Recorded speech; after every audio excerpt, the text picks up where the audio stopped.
ಒಂದು ಶಾಲೆ ಆಗಬೇಕಂಥದ್ದು ಜಾಗ ಇದೆ ಅಂತ ಹೇಳಿದ್ದಾರೆ. ಅದನ್ನು ಮುಂದೆ ಬರ್ತಕ್ಕಂಥ ದಿನಗಳಲ್ಲಿ ಪರಿಶೀಲನೆ ಮಾಡ್ತೀವಿ. ಹಂತ ಹಂತವಾಗಿ ಇದನ್ನು ವ್ಯಾಪಕವಾಗಿ ಎಲ್ಲ ಜಿಲ್ಲೆಗಳಲ್ಲಿ ಮುಂದೆ ಬರ್ತಕ್ಕಂಥ ದಿನಗಳಲ್ಲಿ ಪ್ರಾರಂಭಿಸಲಿಕ್ಕೆ ಪ್ರಯತ್ನ ಮಾಡ್ತೀವಿ. ಬಸಂತಪ್ಪ ಕೇಸ್ ಇಲ್ಲ. ಸುರೇಶ್ ಬಾಬು. ಸನ್ಮಾನ್ಯ ಅಧ್ಯಕ್ಷರೇ, ಮಹಿಳಾ ಮತ್ತು ಮಕ್ಕಳ ಕಲ್ಯಾಣ ಸಚಿವರನ್ನ 913ನೇ ಪ್ರಶ್ನೆನ ಕೇಳಲಿಕ್ಕೆ ಬಯಸ್ತೇನೆ. ಅಧ್ಯಕ್ಷರೇ, ಮೇಡಮ್ ಇದ್ರು, ಎಲ್ಲ ಹೋದ್ರು. ಯಾವುದು ಕೊಟ್ಟೆ, ನಾನೇ ರಿಪ್ಲೇಸ್ ಕೊಟ್ಟಿದ್ದೆ. ಓಕೆ, ಒಂದು ಸೆಕೆಂಡ್, ನೆಕ್ಸ್ಟ್ ತಗೊಳ್ಳಿ. ಬಾಲಕೃಷ್ಣ ಎಲ್ಲಿದ್ದಾನೆ? ಬರ್ಲಿಕ್ಕೆ ಆಯ್ತು. ಮಿನಿಸ್ಟರ್ ಎಲ್ಲಿ ಹೋದ್ರು? ಇಂಪಾರ್ಟೆಂಟ್ ಇದೆ, ಬರ್ಲಿಕ್ಕೆ. ಮಾನ್ಯ ಸಭಾಧ್ಯಕ್ಷರೇ, ಬಾಲಕೃಷ್ಣ CN ಚುಕ್ಕೆ ಗುರುತಿನ ಪ್ರಶ್ನೆ 458ನ ಮಾನ್ಯ ಹಿಂದುಳಿದ ವರ್ಗಗಳ ಕಲ್ಯಾಣ ಹಾಗೂ ಕನ್ನಡ ಮತ್ತು ಸಂಸ್ಕೃತಿ ಸಚಿವರನ್ನು ಕೇಳಬಯಸ್ತೇನೆ. ತಂಗಡಿಗೆ ಅವರು ಸರ್. ಸಭಾಧ್ಯಕ್ಷರ ಉತ್ತರವನ್ನು ಒದಗಿಸಲಾಗಿದೆ. ಮಾನ್ಯ ಸಭಾಧ್ಯಕ್ಷರೇ, ಮಾನ್ಯ ಸಚಿವರು ಉತ್ತರವನ್ನು ಒದಗಿಸಿದ್ದಾರೆ. ಕಳೆದ ವರ್ಷದಲ್ಲಿ ಎಷ್ಟು ಮೆಟ್ರಿಕ್ ಪೂರ್ವ ಮತ್ತು ಮೆಟ್ರಿಕ್ ನಂತರದ ಹಾಸ್ಟೆಲ್ಗಳನ್ನು ಪ್ರಾರಂಭ ಮಾಡಿದ್ದೀನಿ ಅಂತ ಕೇಳಿದ್ವಿ. ಅದಕ್ಕೆ ಕಳೆದ 2 ವರ್ಷಗಳಲ್ಲಿ 158 ಹಾಸ್ಟೆಲ್ಗಳನ್ನು ಮಂಜೂರಾತಿ ಮಾಡಿ ಪ್ರಾರಂಭ ಮಾಡಿದ್ದೀವಿ ಅಂತಕ್ಕಂಥ ಉತ್ತರವನ್ನು ನೀಡಿದ್ದಾರೆ. ಆದರೆ ಕಳೆದ 2 ವರ್ಷದಲ್ಲಿ ನಮ್ಮ ಬೇಡಿಕೆಗೆ ಅನುಗುಣವಾಗಿ ನಮ್ಮ ಶ್ರವಣಬೆಳಗೊಳ ವಿಧಾನಸಭಾ ಕ್ಷೇತ್ರಕ್ಕೆ ಯಾವುದೇ ಒಂದು ಹಾಸ್ಟೆಲನ್ನು ಮಂಜೂರಾತಿ ಮಾಡಿಲ್ಲ. ಅದು ತಮ್ಮ ಮೂಲಕ ಮಾನ್ಯ ಮಂತ್ರಿಗಳ ಗಮನಕ್ಕೆ ತರ್ತೇನೆ. 25-26ನೇ ಸಾಲಿನಲ್ಲಿ ಇಂಜಿನಿಯರಿಂಗ್ ಮತ್ತು ಮೆಡಿಕಲ್ ಕಾಲೇಜಿಗೆ ವಿದ್ಯಾರ್ಥಿಗಳಿಗೆ ಸಂಬಂಧಿಸಿದಂತೆ 62 ಹಾಸ್ಟೆಲ್ಗಳನ್ನು ತೆರಿತೀವಿ ಅಂತಕ್ಕಂಥ ಉತ್ತರದಲ್ಲಿ ತಾವು ಕೂಡ ನೀಡಿದ್ದೀರಿ. ಈ ಮೂಲಕ ಮಾನ್ಯ ಸಭಾಧ್ಯಕ್ಷ ತಮ್ಮ ಮೂಲಕ ಮಾನ್ಯ ಸಚಿವರಿಗೆ, ಏಕೆಂದರೆ ಉತ್ತರದಲ್ಲಿ ಪ್ರಸ್ತಾವನೆ ಕೊಟ್ಟಿಲ್ಲ ಅಂತ ಮಾಹಿತಿನ ಒದಗಿಸಿದ್ದಾರೆ, ಅದು ತಪ್ಪು ಅಂತ ನನ್ನ ಭಾವನೆ. ಏಕೆಂದರೆ ಕಳೆದ ಅಧಿವೇಶನದಲ್ಲೂ ಕೂಡ ತಮಗೆ ನಾನು ರಿಕ್ವೆಸ್ಟ್ ಕೂಡ ಮಾಡಿದ್ದೆ. ಅದಕ್ಕೆ ಇಲಾಖೆ ಮೂಲಕ ತಾವು ಅನುದಾನದ ಲಭ್ಯತೆ ಕೊರತೆನೇನೋ ಗೊತ್ತಿಲ್ಲ, ಸ್ಪಂದಿಸಿಲ್ಲ ತಾವು. ತಮ್ಮ ಮೂಲಕ ಮಾನ್ಯ ಸಚಿವರಲ್ಲಿ ನಾನು ಮನವಿ ಮಾಡ್ತಕ್ಕಂಥದ್ದು, ನಾನು ಒತ್ತಾಯ ಮಾಡ್ತಕ್ಕಂಥದ್ದು, ಹಿರಿಸೇವೆ ಬಾಲಕಿಯರ ಮೆಟ್ರಿಕ್ ನಂತರದ ಹಾಸ್ಟೆಲ್ಲು ತುಂಬ ಬೀಳುವಂಥದ್ದಲ್ಲಿದೆ ಮಾನ್ಯ ಅಧ್ಯಕ್ಷರೇ. ಸುಮಾರು ವಿದ್ಯಾರ್ಥಿನಿಯರು ತುಂಬ ಸಂಕಷ್ಟದಲ್ಲಿದ್ದಾರೆ. ಅದಕ್ಕೆ ಒಂದು ಹೊಸ ಕಟ್ಟಡವನ್ನು ಮಂಜೂರಾತಿ ಮಾಡಿಸ್ಕೊಡ್ಬೇಕು ಅಂತಕ್ಕಂಥದ್ದು ನನ್ನ ಬಹುಮುಖ್ಯವಾದಂಥ ಪ್ರಶ್ನೆ ಅಂತ ನಾನು ಈ ಸಂದರ್ಭದ ತಮ್ಮ ಮೂಲಕ ಅವ್ರಿಗೆ ಒತ್ತಾಯವನ್ನು ಮಾಡ್ತಾಯಿದ್ದೇನೆ. ಚನ್ನರಾಯಪಟ್ಟಣ ನಗರದಲ್ಲಿ, ಏಕೆಂದರೆ ಹಾಸನನ ಹೊರತುಪಡಿಸಿದರೆ ಬಹುಶಃ PU ನಂತರದ ಹೆಚ್ಚು ಶಾಲಾ ಕಾಲೇಜುಗಳಿರ್ತಕ್ಕಂಥದ್ದು ಚನ್ನರಾಯಪಟ್ಟಣ ತಾಲೂಕಿನಲ್ಲಿ.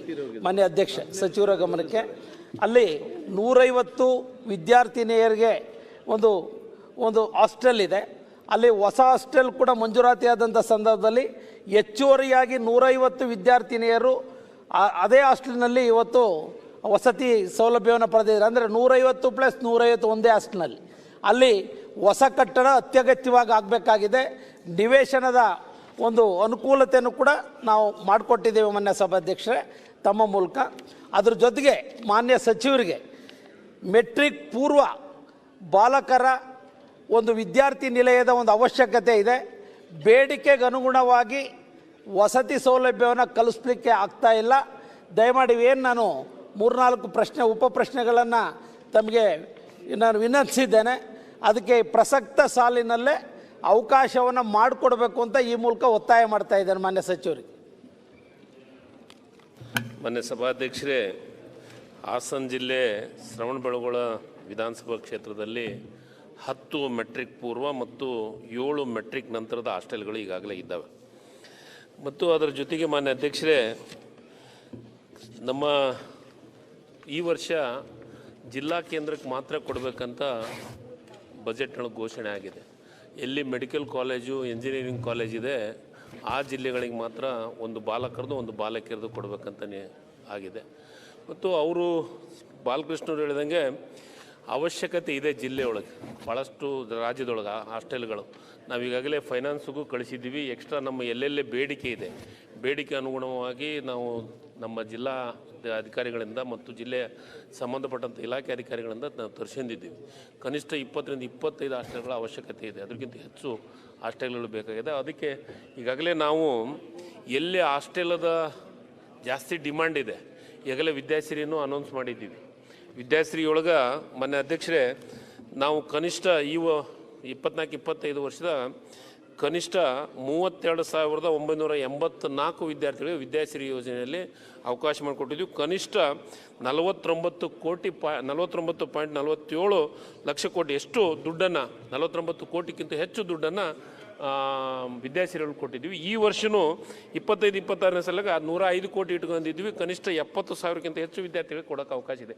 ಈ ಹೊಸ ಈಗ ನೀವೇನು ಪ್ರಪೋಸಲ್ ಹೇಳಿದ್ರಿ ತರಿಸ್ತಾ ಇದ್ವಿ. ಆದರೆ ಒಂದು ತಾವು ಗಮನಕ್ಕೆ ತಂದಿರಿ, ನನಗೆ ಹಾಸ್ಟೆಲು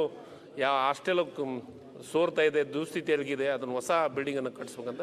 ದುಸ್ಥಿತಿಗೆ ಇದ್ದಿದ್ದನ್ನು ಅಲ್ಲಿ ಎಲ್ಲೇ ಜಾಗದ ಅವೈಲಬಿಲಿಟಿ ನೋಡ್ಕೊಂಡು ಜಾಗ ಕೊಟ್ಟಿನಿ ಅಂತ ಹೇಳ್ತಾ ಇದ್ರಿ. ನಾನು ಮಾಹಿತಿ ತರಿಸ್ಕೊತೀನಿ ತೆಗೆದು ಈ ವರ್ಷದ ಬಜೆಟ್ ಒಳಗೆ ಒಂದು ಹಾಸ್ಟೆಲ್ ಒಂದು ಬಿಲ್ಡಿಂಗನ್ನು ಕೊಡುವಂಥ ಕೆಲಸವನ್ನು ಮಾಡ್ತೀವಿ.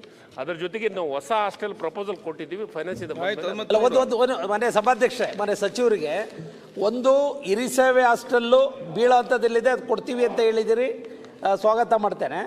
ಇನ್ನೊಂದು ಚನ್ನರಾಯಪಟ್ಟಣ ನಗರದಲ್ಲಿ 150 ವಿದ್ಯಾರ್ಥಿನಿಯರಿಗೆ ಈ ಹಿಂದೆ ಮಂಜೂರಾತಿಯಾಗಿದೆ. ಆ 150ಕ್ಕೆ ಇನ್ನೂ ಅಡಿಷನಲ್ ಆಗಿ ಇನ್ನೊಂದು ಹಾಸ್ಟೆಲ್ ಆದಾಗ ಎರಡೂ ಸೇರಿ 2 ಹಾಸ್ಟೆಲ್ಲು ಕೂಡ ಒಂದೇ ಕಟ್ಟಡದಲ್ಲಿ ನಡೀತಿದೆ.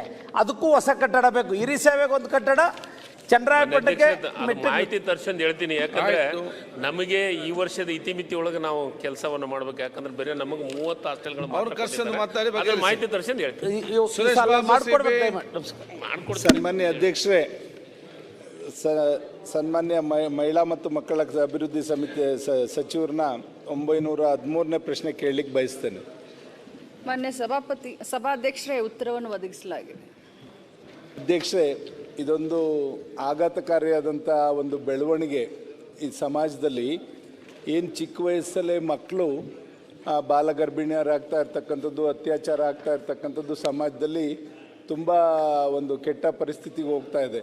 ಚಿಕ್ಕ ವಯಸ್ಸಿನಲ್ಲೇ ಮಕ್ಕಳು ಏನು ಹೈಸ್ಕೂಲ್ ಹಂತದಲ್ಲೇ ಮಕ್ಕಳು ಪ್ರೇಮ ವಿವಾಹ ಇದೆಲ್ಲದಕ್ಕೂ ಕೂಡ ಒಳಗಾಗಿ, ಮತ್ತು ಈ ಸೈಬರಿಂದ ಏನು ಈ ಸೋಷಿಯಲ್ ಮೀಡಿಯಾ ಇದೆಲ್ಲದರಿಂದ ಒಂದು ಇದಕ್ಕೆ ಪ್ರೇಮಕ್ಕೆ ಒಳಗಾಗಿ ಇವತ್ತು 18 ವರ್ಷದಕ್ಕಿಂತ ಕೆಳಪಟ್ಟಂಥ ಹೆಣ್ಮಕ್ಳು ಸುಮಾರು ನಮ್ಮ ಮೇಡಮ್ ಕೊಟ್ಟಿರೋ ವರದಿಲಿ 2022-23ರಲ್ಲಿ 405 ಜನ ಬಾಲ ವಿವಾಹ ಆಗಿದೆ ಅಂತ ಕೊಟ್ಟಿದ್ದಾರೆ. ಮತ್ತು 23-24ಕ್ಕೆ 709 ಜನ ಬಾಲ ವಿವಾಹ ಆಗಿದೆ ಅಂತ ಹೇಳಿದ್ದಾರೆ. 24-25ಕ್ಕೆ 685 ಜನ ಮಕ್ಕಳು ಬಾಲ ವಿವಾಹ. ಆದರೆ ನನ್ನ ಹತ್ರ ಇರೋ ಮಾಹಿತಿ ಪ್ರಕಾರ ಇದು 10 ತಿಂಗಳಲ್ಲಿ 26,463 ಜನ ಇವತ್ತು ಏನು ಬಾಲ ಗರ್ಭಿಣಿಯರಾಗಿರ್ತಕ್ಕಂಥ ಮಾಹಿತಿ ಇದೆ. ದಯಮಾಡಿ ಆ ಮಾಹಿತಿನ ತಾವು ಪರಿಶೀಲನೆ ಮಾಡಬೇಕು. ಜೊತೆಗೆ ಜಿಲ್ಲಾವಾರು ಕೂಡ ಇದೆ ನನ್ನ ಹತ್ರ, ಯಾವ್ಯಾವ ಜಿಲ್ಲೆಯಲ್ಲಿ ಎಷ್ಟೆಷ್ಟು. ಬಾಗಲಕೋಟೆಯಲ್ಲಿ 889 ಜನ ಬಾಲ ಗರ್ಭಿಣಿಯರಾಗಿರ್ತಕ್ಕಂಥದ್ದಿದೆ. ಕೊಪ್ಪಳದಲ್ಲಿ 617 ಜನ ಬಾಲ ಗರ್ಭಿಣಿಯರಾಗಿದ್ದಾರೆ. ಮತ್ತು ಬಳ್ಳಾರಿನಲ್ಲಿ 850 ಜನ ಬಾಲ ಗರ್ಭಿಣಿಯರು. ಬೆಳಗಾವಿಯಲ್ಲಿ 2622. ಈ ಥರ ಎಲ್ಲ ಜಿಲ್ಲೆನಲ್ಲೂ ಸುಮಾರು 26,000 ಜನ 18 ವರ್ಷಕ್ಕಿಂತ ಕೆಳಪಟ್ಟಂಥವರು ಬಾಲ ಗರ್ಭಿಣಿಯರಾಗಿರ್ತಕ್ಕಂಥ ವರದಿ ಇದೆ. ಇದು ಶೋಚನೀಯ. ಸಮಾಜದಲ್ಲಿ ಯಾವ ರೀತಿ ನಾವು ಸಮಾಜದಲ್ಲಿ ಕೊಂಡೊಯ್ತಾ ಇದ್ದೀವಿ ಅಂತಕ್ಕಂಥದ್ದು ಗೊತ್ತಾಗ್ತಾ ಇಲ್ಲ. ಇದಕ್ಕೆ 3 ಇಲಾಖೆಗಳು ಕೂಡ ಒಂದಾಗಬೇಕು. ನಮ್ಮ ದಿನೇಶ್ ಗುಂಡೂರಾವ್ ಅವರು ಮತ್ತು ಮಹಿಳಾ ಮತ್ತು ಮಕ್ಕಳ ಕಲ್ಯಾಣ ಇಲಾಖೆ ಮತ್ತು ಪೊಲೀಸ್ ಇಲಾಖೆ 3 ಆಗಿ ಶಿಕ್ಷಣ ಇಲಾಖೆನೂ ಕೂಡ ಒಳಗೊಂಡು ಇವತ್ತು ಏನು ಪ್ರೌಢ ಶಿಕ್ಷಣದಲ್ಲಿ ಒಂದು ನಾವು ಇದನ್ನು ಏನು ಅಲ್ಲಿ ಒಂದು ಇದನ್ನು ಕೂಡ ಒಂದು ಪಾಠವನ್ನು ತರಬೇಕಾಗ್ತದೆ. ಅದನ್ನು ದಯಮಾಡಿ ತಂದರೆ ಒಳ್ಳೆಯದು ಅಂತಕ್ಕಂಥದ್ದನ್ನ ಹೇಳಲಿಕ್ಕೆ ಬಯಸ್ತೇನೆ. ಮತ್ತು ಈ ಸೈಬರ್ ಕ್ರೈಮ್ನ ಇದರಲ್ಲಿ ಅವರು ಇದನ್ನು ತಡೆಗಟ್ಟಲಿಕ್ಕೆ ಏನೇನು ಮಾಡಬೇಕು, ಈ ಸೋಷಿಯಲ್ ಮೀಡಿಯಾ ಇರ್ಬೋದು, ಫೇಸ್ಬುಕ್ಕು, ಟ್ವಿಟರ್, ಇದರಲ್ಲೆಲ್ಲ ಕೂಡ ಆ್ಯಡ್ಸು ಆಟೋಮೆಟಿಕ್ಕಾಗಿ ಇವ್ರು ಏನಾದ್ರು ಬೇರೆ ನೋಡ್ತಾ ಇದ್ರು ಕೂಡ ಈ ಥರ ಸೆಕ್ಷುವಲ್ ಆ್ಯಡ್ಸ್ ಬರ್ತಾ ಇರ್ತಕ್ಕಂಥದ್ದನ್ನೆಲ್ಲ ನೋಡಿ ಮಕ್ಕಳು ಇದರಿಂದ ಸಾಕಷ್ಟು ದುಷ್ಪರಿಣಾಮಕ್ಕೆ ಒಳಗಾಗ್ತಾ ಇದ್ದಾರೆ. ಇದೆಲ್ಲದನ್ನು ಕೂಡ ಕಡಿವಾಣ ಹಾಕಬೇಕು. ಮತ್ತು ಇವತ್ತು ಏನು ರಾಜ್ಯದಲ್ಲಿ 4 ತಿಂಗಳಲ್ಲಿ 979 ಬಾಲಕಿಯರ ಮೇಲೆ ಅತ್ಯಾಚಾರ ಆಗಿದೆ. ಅಧ್ಯಕ್ಷ ದಯಮಾಡಿ ಇದೆಲ್ಲದನ್ನು ಕೂಡ ಕಡಿವಾಣ ಹಾಕಬೇಕು. ಇದೆಲ್ಲಿಗೆ ಪರಿಸ್ಥಿತಿ ಹೋಗ್ತದೆ ಅಂತಕ್ಕಂಥದ್ದು ನಮಗೆ ಗೊತ್ತಾಗ್ತಾಯಿಲ್ಲ. ಮಕ್ಕಳ ಮೇಲೆ ಸಾಕಷ್ಟು ದುಷ್ಪರಿಣಾಮ ಬೀರ್ತಾ ಇದೆ. ಅದ್ರ ಜೊತೆಯಲ್ಲಿ ಇವತ್ತು ಕೆಲವು ಮೂಢನಂಬಿಕೆಗಳು ಮತ್ತು ಕೆಲವು ಸಮಾಜದಲ್ಲಿ ಕಾಡುಗೊಲ್ಲ ಸಮಾಜದಲ್ಲಿ ಎಲ್ಲ ಅಲ್ಲಿ ಮೊದಲಿಂದ ಅದು ಇರ್ತಕ್ಕಂಥದ್ದೆಲ್ಲ ಇದೆ. ಅದು ಈಗ ಸ್ವಲ್ಪ ಕಡಿಮೆ ಆಗ್ತಾ ಇದೆ. ಜುಡಿಷಿಯಲ್ ಕೂಡ ಇದ್ರ ಜೊತೆಲಿ ಅವೇರ್ನೆಸ್ಸನ್ನು ಕೊಡ್ತಾ ಇರ್ತಕ್ಕಂಥದ್ದು ನಾವೆಲ್ಲ ಕೂಡ ನೋಡ್ತಾ ಇದ್ದೀವಿ. ಅದರಿಂದ ದಯಮಾಡಿ ನಾನು ಸಚಿವರಲ್ಲಿ ಮನವಿ ಮಾಡ್ಕೊಳ್ಳೋದು, ಈ ಒಂದು ಬೆಳವಣಿಗೆ ಆಘಾತಕಾರಿಯಾಗಿದೆ. ಇವತ್ತು ಸೊಸೈಟಿನಲ್ಲಿ ಇದನ್ನು ಕಡಿವಾಣ ಹಾಕಲಿಕ್ಕೆ ಏನೇನು ಕ್ರಮಗಳು ತಗೋತೀರೋ ದಯಮಾಡಿ ನಾವು ಇದನ್ನು ವಿವರಿಸಬೇಕು ಅಂತ ಒತ್ತಾಯ ಮಾಡ್ತೀವಿ. ಸನ್ಮಾನ್ಯ ಅಧ್ಯಕ್ಷರೇ, ಶಾಸಕರ ಒಂದು ಕಾಳಜಿ ಬಗ್ಗೆ ನಾನು ಅಭಿನಂದನೆಯನ್ನು ಸಲ್ಲಿಸ್ತೀನಿ. ಬರೀ ಅವ್ರಿಗಷ್ಟೇ ಅಲ್ಲ, ಸಮಾಜದಲ್ಲಿರುವಂಥ ಎಲ್ಲ ಸಾಮಾಜಿಕ ಕಳಕಳಿ ಬದ್ಧತೆಯನ್ನು ಹೊಂದಿದಂಥ ಎಲ್ಲರಿಗೂ ಕೂಡ ಇದ್ರ ಬಗ್ಗೆ ಚಿಂತನೆ ಇದೆ ಮತ್ತು ಕಾಳಜಿ ಇದೆ. ಅದರಲ್ಲೂ ವಿಶೇಷವಾಗಿ ನಮ್ಮ ಸರ್ಕಾರ ಬಂದ ಮೇಲೆ ಬಹಳಷ್ಟು ಈ ಆಡಳಿತದಲ್ಲಾಗಲಿ ಅಥವಾ ವಿಶೇಷವಾಗಿ ಬಾಲ ಗರ್ಭಿಣಿಯರು ಮತ್ತು ಏನು ನಾವು ಬಾಲ್ಯ ವಿವಾಹ ಅಂತ ಇದನ್ನು ತಡೆಗಟ್ಟಲಿಕ್ಕೆ ಭಾಳಷ್ಟು ಕಾನೂನುಗಳ ತಿದ್ದುಪಡಿಯನ್ನು ತಾವು ನೋಡಿರ್ಬೋದು. ನಿನ್ನೆನೇ ನಾವು ಬಾಲ್ಯ ವಿವಾಹ ವಿಧೇಯಕವನ್ನು ಸದನದಲ್ಲಿ ಮಂಡಿಸಿದ್ದೀವಿ. ಕಾರಣ ಇಷ್ಟೇ, ನಮಗೂ ಕೂಡ ಭಾಳಷ್ಟು ಕಾಳಜಿ ಇದೆ. ಅದರಲ್ಲೂ ತಾವು ಒಂದು ಪೇಪರ್ನಲ್ಲಿ ವಿಜಯ ಕರ್ನಾಟಕದಲ್ಲಿ ಬಂದಿರುವಂಥ ಒಂದು ಅಂಕಿ ಅಂಶಗಳ ಇದನ್ನು ನನಗೆ ಕೊಟ್ರಿ. ಬಟ್ಟು ನನ್ನ ಏನು ನಮ್ಮ CWC ಅಂತ ಇರುತ್ತೆ, ಮಕ್ಕಳ ರಕ್ಷಣಾ ಸಮಿತಿ ಅಂತ ಇರುತ್ತೆ ಪ್ರತಿಯೊಂದು ಜಿಲ್ಲೆಯಲ್ಲಿ. ಅದರಲ್ಲಿ ಬೆಂಗಳೂರಿನಲ್ಲಿ 4 ಇದೆ, ಯಾಕೆಂದರೆ ದೊಡ್ಡ ಜಿಲ್ಲೆ ಇರೋದ್ರಿಂದ. ಉಳಿದ ಜಿಲ್ಲೆಯಲ್ಲಿ ಒಂದೊಂದು ಮಕ್ಕಳ ರಕ್ಷಣಾ ಸಮಿತಿ ಅಂತ ಇರುತ್ತೆ. ನಮ್ಮ ಮಕ್ಕಳ ರಕ್ಷಣಾ ಸಮಿತಿಯ ಎದುರುಗಡೆ ಬಂದಂಥ ಈ ಬಾಲ ಗರ್ಭಿಣಿಯರ ಸಂಖ್ಯೆಗಳನ್ನು ನಾನು ಈಗಾಗಲೇ ತಮಗೆ 2022-23ರಲ್ಲಿ ಏನಿತ್ತು, 23-24ರಲ್ಲಿ 24-25ರಲ್ಲಿ 685 ಅಂತ ತಮಗೆ ಉತ್ತರದಲ್ಲಿ ನಾನು ಒದಗಿಸಿದ್ದೀನಿ. ಇನ್ನು ಇದು RCH ಪೋರ್ಟಲ್ನಲ್ಲಿ ಯಾವ ಆಧಾರದ ಮೇಲೆ ಇಷ್ಟೊಂದು ದೊಡ್ಡ ಸಂಖ್ಯೆ ಬಂದಿದೆ, 26,000 ಅಂತಂದರೆ ಇದು ನಿಜವಾಗ್ಲೂ ಬಹಳಷ್ಟು ಗಂಭೀರವಾದಂಥ ಸಮಸ್ಯೆ. ಅದರಲ್ಲೂ ನೀವು ನನ್ನ ತವರು ಜಿಲ್ಲೆ ಆದಂಥ ಬೆಳಗಾವಿನಲ್ಲಿ 2,000 ಮೇಲೆ ಬಾಲ ಗರ್ಭಿಣಿಯರು ಅಂತ ಈಗ ಉಲ್ಲೇಖ ಮಾಡಿದ್ರಿ. ಬಹುಶಃ ನಾನು ಅಲ್ಲೇ ಇರೋದ್ರಿಂದ, ಸ್ಥಾನಿಕವಾಗಿರೋದ್ರಿಂದ, ಪ್ರತಿಯೊಂದು ಆಫೀಸರ್ ಜೊತೆ ಅಥವಾ ನಾನು ಅವ್ರ ಜೊತೆ ದಿನಂಪ್ರತಿನಿಧಿ ಸಂಪರ್ಕದಲ್ಲಿರೋದ್ರಿಂದ 2,000 ಸಂಖ್ಯೆಗಳಂತೂ ಇದು ಶುದ್ಧವಾಗಿ ಇದು ತಪ್ಪಾಗುತ್ತೆ ಅಂತ ಹೇಳಲಿಕ್ಕೆ ಬಯಸ್ತೇನೆ. ಅದರ ಜೊತೆಯಲ್ಲಿ ನೀವು ವಿಶೇಷವಾಗಿ ಅದರ ಜೊತೆಯಲ್ಲಿ ಎತ್ತರಗೋಸ್ಕರ ಬಾಲ ಗರ್ಭಿಣಿಯರಾಗಿದ್ದಾರೆ ಅನ್ನುವಂಥ ಆಧಾರವನ್ನು ಕೂಡ ನಾನು ಹೇಳಿದ್ದೀನಿ. ಅದರ ಬಗ್ಗೆ ತಾವು ಕೂಡ ಕಾಳಜಿಯನ್ನು ತೋರಿಸಿದ್ದೀರ. ಸೋಷಿಯಲ್ ಮೀಡಿಯಾ ಕಡಿವಾಣ ಹಾಕಬೇಕು ಮತ್ತು ಹರೆಯದ ಮಕ್ಕಳಲ್ಲಿ ಪ್ರೇಮ ವಿವಾಹಗಳಾಗಿರ್ಬೋದು, ಪ್ರಕರಣಗಳಾಗಿರ್ಬೋದು, ಇವು ಕೂಡ ಜಾಸ್ತಿ ಆಗ್ತಾ ಇದೆ. ಆಮೇಲೆ ತಾವು ಹೇಳಿದ್ರಿ ಇದು ಕೆಲವು ಸಮುದಾಯದಲ್ಲಿ ಕೆಲವು ಪಂಗಡಗಳಲ್ಲಿ ಇದು ಆಚರಣೆಯಾಗಿ ಉಳಿದಿದೆ, ಅದಕ್ಕೂ ಕೂಡ ಕಡಿವಾಣ ಹಾಕ್ತಾ ಇದ್ದೀವಿ. ಮಾನ್ಯ ಸದಸ್ಯರಿಗೆ ಸಭಾಧ್ಯಕ್ಷರ ಮುಖಾಂತರ ಹೇಳಲಿಕ್ಕೆ ಬಯಸ್ತೇನೆ. ನಾನು ಮೊನ್ನೆ ಬೀದರ್ ಜಿಲ್ಲಾ ಒಂದು ಪ್ರವಾಸದಲ್ಲಿದ್ದಾಗ ಅಲ್ಲಿಯ SP ಅವರು ಒಂದು ಅಕ್ಕ ಪಡೆ ಅಂತ ಹೇಳಿ ಬಹಳ ಚೆನ್ನಾಗಿ ಕಾರ್ಯವನ್ನು ನಿರ್ವಹಣೆ ಮಾಡ್ತಾಯಿದ್ರು. ಸೊ ಆ ಅಕ್ಕ ಪಡೆಯನ್ನು ಇಡೀ ನಮ್ಮ ರಾಜ್ಯಾದ್ಯಂತ ಪ್ರಾಯೋಗಿಕವಾಗಿ ಆಗಸ್ಟ್ 15ರಿಂದ ಮೈಸೂರಲ್ಲಿ, ಬೆಳಗಾವಿಯಲ್ಲಿ, ಮಂಗಳೂರಿನಲ್ಲಿ ಅದು ಅಕ್ಕ ಪಡೆಯ ಒಂದು ಕಾರ್ಯಾಚರಣೆಯನ್ನು ನಾವು ಶುರು ಮಾಡ್ತಾಯಿದ್ವಿ ಇಲಾಖೆಯ ಮುಖಾಂತರ. ಈ ಅಕ್ಕ ಪಡೆ ಮಾಡೋದ್ರಿಂದ ಯಾವುದೇ ಮಕ್ಕಳಿಗೆ ಏನಾದರೂ ಕಾಲೇಜ್ಗೆ ಅವ್ರು ಹೋಗ್ತಾರೆ, ಅಕ್ಕ ಪಡೆ ಅಂತಂದರೆ ಅದರಲ್ಲಿ ಮಹಿಳಾ ಪೊಲೀಸ್ ಸಿಬ್ಬಂದಿಗಳಿರ್ತಾರೆ ಮತ್ತು NCC ಏನು ಸೀನಿಯರ್ ಕ್ಯಾಡರ್ದವ್ರು ಇರ್ತಾರೆ, ಅವರಿಗೆ ಒಂದು ವೆಹಿಕಲನ್ನು ಕೂಡ ನಾವು ನಮ್ಮ ಇಲಾಖೆಯಿಂದ ಕೊಡ್ತಾ ಇದ್ದೀವಿ. ಮತ್ತು ಜಿಲ್ಲಾ ಅಧಿಕಾರಿಗಳಿಗೆ ಕೂಡ DMF ಫಂಡ್ನಲ್ಲೂ ಕೂಡ ತಗೊಳ್ಳಿಕ್ಕೆ ನಾವು ಎಲ್ಲ ಕಡೆ ನಾವು ಮಾತಾಡಿದ್ದೀವಿ ಈಗಾಗಲೇ. ಸೊ ಆ ಅಕ್ಕ ಪಡೆಯ ಕಾರ್ಯದಿಂದ ಆದಷ್ಟು ಕಡಿಮೆ ಮಾಡಲಿಕ್ಕಿಂತ ಪ್ರಕರಣಗಳನ್ನು, ಬಾಲ್ಯ ವಿವಾಹ ಇರ್ಬೋದು, ಅತ್ಯಾಚಾರ ಪ್ರಕರಣಗಳಿರ್ಬೋದು, ಇದು ಒಂದು ನಮ್ಮ ಕಾಳಜಿ, ನಮ್ಮ ಬದ್ಧತೆ, ಅದಕ್ಕೂ ಪ್ರಯತ್ನ ಮಾಡ್ತಾ ಇದ್ದೀವಿ. ಮತ್ತು ನಮ್ಮ ಸರ್ಕಾರ ಬಂದ ಮೇಲೆ ನಾನು ಇಲಾಖೆಯ ಒಂದು ಕಾರ್ಯಭಾರವನ್ನು ತೆಗೆದುಕೊಂಡ ಮೇಲೆ ಈ ಭಾಳಷ್ಟು ಪರಿಣಾಮಕಾರಿಯಾಗಿ ಬಾಲ್ಯ ವಿವಾಹವನ್ನು ತಡೆಗಟ್ಟಲಿಕ್ಕೆ 10 ಇಲಾಖೆಯನ್ನು ಒಳಗೊಂಡಂಥ ಒಂದು ಸಮಿತಿಯನ್ನು ನಾವು ರಚನೆ ಮಾಡಿದ್ದೀವಿ. ಅದರಲ್ಲಿ RDPR ಬರುತ್ತೆ, ಯಾಕೆಂದರೆ ಗ್ರಾಮ ಪಂಚಾಯಿತಿಗಳ ಸಹಕಾರ ನಮಗೆ ಭಾಳ ಬೇಕಾಗುತ್ತೆ. ಆರೋಗ್ಯ ಇಲಾಖೆ, ಶಿಕ್ಷಣ ಇಲಾಖೆ, ಯಾಕಂತಂದರೆ ಈಗ ಡ್ರಾಪ್ಔಟ್ ಆಗೋದು ನಮ್ಮ ಶಿಕ್ಷಣ ಇಲಾಖೆಯವ್ರಿಗೆ ಭಾಳಷ್ಟು ಬೇಗ ಗೊತ್ತಾಗುತ್ತೆ.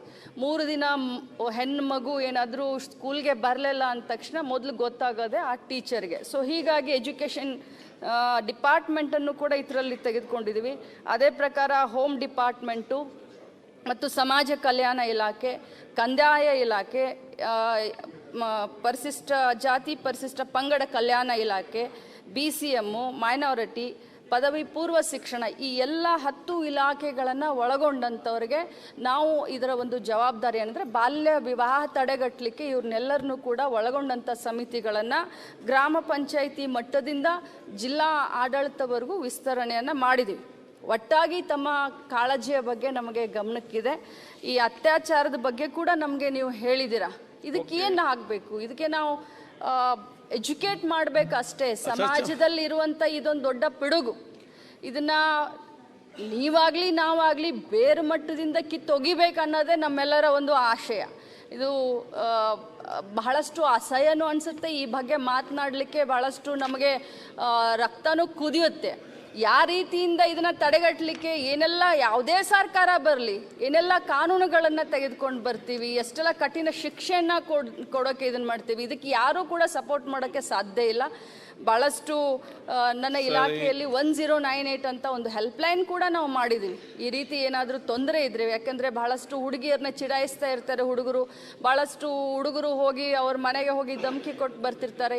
ಆ ರೀತಿ ಏನಾದರೂ ಇದ್ದರೆ 1098ಗೆ ತತ್ಕ್ಷಣ ಆ ಹುಡುಗಿ ನಮ್ಮ ಹೆಲ್ಪ್ಲೈನ್ಗೆ ಫೋನ್ ಮಾಡಿದ್ರೆ 24 hours ನಮ್ಮ ಹೆಲ್ಪ್ಲೈನ್ ಸಹಾಯಕ್ಕೆ ನಾವು ನಿಲ್ತೀವಿ.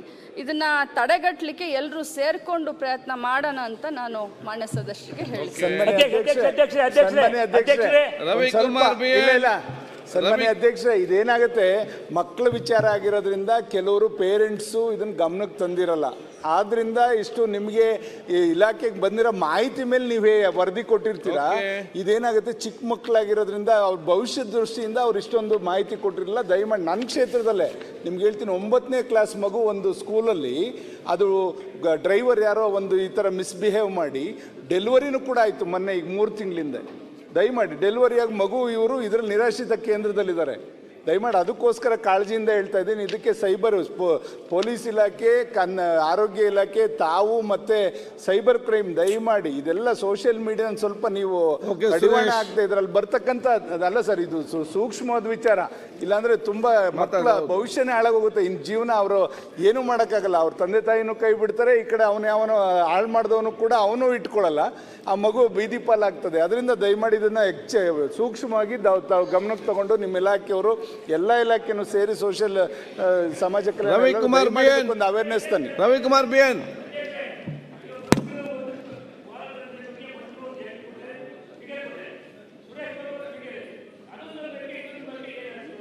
ಕ್ಲಾರಿಫಿಕೇಶನ್ ಮುಂದೆ ಕೊಡ್ಬೇಕು ಮೇಡಮ್ ಅವರು.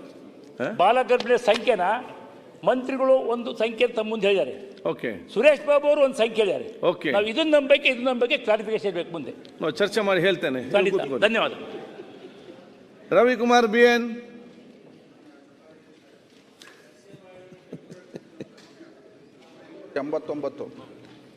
ಗ್ರಾಮೀಣ ಅಭಿವೃದ್ಧಿ ಮತ್ತು ಪಂಚಾಯತ್ ರಾಜ್ ಸಚಿವರನ್ನು ಕೇಳಕ್ಕೆ ಬಯಸ್ತೇನೆ ಅಧ್ಯಕ್ಷ.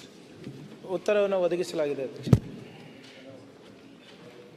ಮಾನ್ಯ ಅಧ್ಯಕ್ಷರೇ, ಸಚಿವರು ಉತ್ತರವನ್ನು ಒದಗಿಸಿದ್ದಾರೆ ಅಧ್ಯಕ್ಷರೇ. ನಮ್ಮ ಶಿಡ್ಲಘಟ್ಟ ವಿಧಾನಸಭಾ ಕ್ಷೇತ್ರದಲ್ಲಿ ಪರಿಶಿಷ್ಟ ಜಾತಿಯ ಜನಸಂಖ್ಯೆ 55,000 ಜನಸಂಖ್ಯೆ ಇದ್ದಾರೆ ಅಂತ ಉತ್ತರವನ್ನು ಕೊಟ್ಟಿದ್ದಾರೆ. ಮತ್ತು ಪರಿಶಿಷ್ಟ ಪಂಗಡ 22,000 ಜನಸಂಖ್ಯೆ ಇದ್ದಾರೆ ಅಂತ ಕೊಟ್ಟಿದ್ದಾರೆ ಅಧ್ಯಕ್ಷ. ಮಾನ್ಯ ಅಧ್ಯಕ್ಷರೇ, ಇವತ್ತು ನಮ್ಮ ಶಿಡ್ಲಘಟ್ಟ ವಿಧಾನಸಭಾ ಕ್ಷೇತ್ರಕ್ಕೆ ಸಂಬಂಧಪಟ್ಟಂಗೆ ಇವತ್ತು ನಮ್ಮ ಕ್ಷೇತ್ರದಲ್ಲಿ ನಡೆದಿರ್ತಕ್ಕಂಥ ಜಲ್ಜೀವನ್ ಮಿಷನ್ ಅಡಿಯಲ್ಲಿ ಆಗಿರ್ತಕ್ಕಂಥ ಕಾಮಗಾರಿಗಳು ಮತ್ತು ನರೇಗಾ ಯೋಜನೆ ಅಡಿಯಲ್ಲಿ ಆಗಿರ್ತಕ್ಕಂಥ ಕಾಮಗಾರಿಗಳು ಸಂಬಂಧಪಟ್ಟಂಗೆ ಉತ್ತರವನ್ನು ಕೊಟ್ಟಿದ್ದಾರೆ ಅಧ್ಯಕ್ಷರೇ. ಮಾನ್ಯ ಅಧ್ಯಕ್ಷರೇ, ಮಾನ್ಯ ಸಚಿವರು 2023-24ನೇ ಸಾಲು ಮತ್ತು 24-25ನೇ ಸಾಲು ಮತ್ತು 23-24-25ನೇ ಸಾಲು 25-26ನೇ ಸಾಲಿನಲ್ಲಿ ನಮ್ಮ ಶಿಡ್ಲಘಟ್ಟ ವಿಧಾನಸಭಾ ಕ್ಷೇತ್ರಕ್ಕೆ 50-54 ಅಡಿಯಲ್ಲಿ ಯಾವುದೇ ಒಂದು ಬಿಡಿಕಾಸು ಸಹ ಅನುದಾನ ಕೊಟ್ಟಿರಲ್ಲ ಅಧ್ಯಕ್ಷರೇ. ಇವತ್ತು ನಮ್ಮ ಶಿಡ್ಲಘಟ್ಟ ವಿಧಾನಸಭಾ ಕ್ಷೇತ್ರದ ಒಂದು ಇತಿಹಾಸ ನೋಡಿದಾಗ 16 ವಿಧಾನಸಭಾ ಚುನಾವಣೆಗಳಲ್ಲಿ 11 ಬಾರಿ ಕಾಂಗ್ರೆಸ್ ಪಕ್ಷದ ಶಾಸಕರನ್ನ ಗೆಲ್ಲಿಸಿರ್ತಕ್ಕಂಥ ಕ್ಷೇತ್ರ. ಇವತ್ತು ಈ ರಾಜ್ಯದಲ್ಲಿ ಕಾಂಗ್ರೆಸ್ ಸರ್ಕಾರ ಬಂದು 27ನೇ ತಿಂಗಳಿನಲ್ಲಿ ಇವತ್ತು ನಡೀತಾ ಇದೆ. ಇವತ್ತು ನಮ್ಮ ಕ್ಷೇತ್ರನ ಸಂಪೂರ್ಣವಾಗಿ ಇವತ್ತು ಕಡೆಗಣಿಸ್ತಕ್ಕಂಥ ಕೆಲಸ ನಡೀತಾ ಇದೆ. ಮಾನ್ಯ ಅಧ್ಯಕ್ಷರೇ, ಇವತ್ತು ನಮ್ಮ ಕ್ಷೇತ್ರದ ಹಿರಿಯರು, ನಮ್ಮ ಪಂಚಾಯಿತಿಯವರು, ನಮ್ಮ KH ಮುನಿಯಪ್ಪಣ್ಣವರು ಈ ಸದನದಲ್ಲಿ ಕುಂತಿದ್ದಾರೆ. ಇವತ್ತು ನಮ್ಮ ಕ್ಷೇತ್ರದಲ್ಲಿ ಸುಮಾರು 217 ಕಿಲೋಮೀಟ್ರು ಇವತ್ತು ಗ್ರಾಮೀಣ ಭಾಗದಲ್ಲಿ ರಸ್ತೆಗಳು ಹದಗೆಟ್ಟಿದ್ದಾವೆ. ಹಿಂದೆ ಸದನದಲ್ಲೂ ಸಹ ಮಾನ್ಯ ಸಚಿವರ ಗಮನಕ್ಕೆ ತಂದೆ ಇವತ್ತು ನಮ್ಮ ಕ್ಷೇತ್ರದ ಪರಿಸ್ಥಿತಿ ಬಗ್ಗೆ. ಇವತ್ತು ನಮ್ಮ ಕ್ಷೇತ್ರಕ್ಕೆ ಇವತ್ತು 50-54 ಯೋಜನೆ ಅಡಿಯಲ್ಲಿ ಹೆಚ್ಚಿನ ವಿಡಿಯೋಗಳಿಗೆ ಪ್ರತಿಧ್ವನಿ ಯೂಟ್ಯೂಬ್ ಚಾನೆಲ್ ಸಬ್ಸ್ಕ್ರೈಬ್ ಮಾಡಿ, ಬೆಲ್ ಐಕಾನ್ ಕ್ಲಿಕ್ ಮಾಡಿ.